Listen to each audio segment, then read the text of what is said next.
ఏలూరులో నకిలీ పోలీసుల అవతారం ఎత్తిన బజాజ్ రికవరీ ఏజెంట్లను అరెస్ట్ అయ్యారు.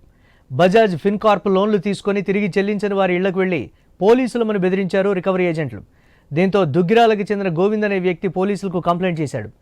కేసుతో సంబంధం ఉన్న 8 మందిని అరెస్టు చేశారు పోలీసులు.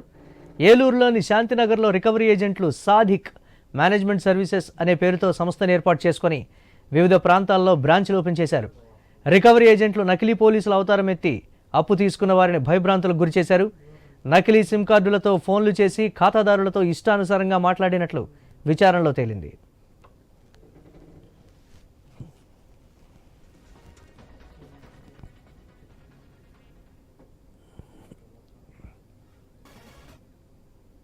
మన ఏలూరు పట్టణంలో ఒక ఇంపార్టెంట్ ఇష్యూ ఏంటంటే బజాజ్ ఫైనాన్స్ ఫిన్ సర్వీసెస్ అనే ప్రజలందరూ కూడా బజాజ్ లో లోన్స్ తీసుకోవటం గానీ, ఏదైనా వస్తువులు కొన్నప్పుడు లోన్ తీసుకోవటం గానీ, పర్సనల్ లోన్స్ తీసుకోవటం గానీ జరుగుతుంది. దీనిపైన వాళ్ళు రికవరీ ఏజెంట్స్ అనే పేరుతోటి ప్రజల్ని ఒక సాదిక్ మేనేజ్మెంట్ సర్వీసెస్ అనే ఒక సంస్థను ఏలూరు శాంతినగర్ లో ఒకటి ఏర్పాటు చేసుకుని వాళ్ళు ఈ లోన్ రికవరీ కోసం ఏర్పాటు చేయడం జరిగింది.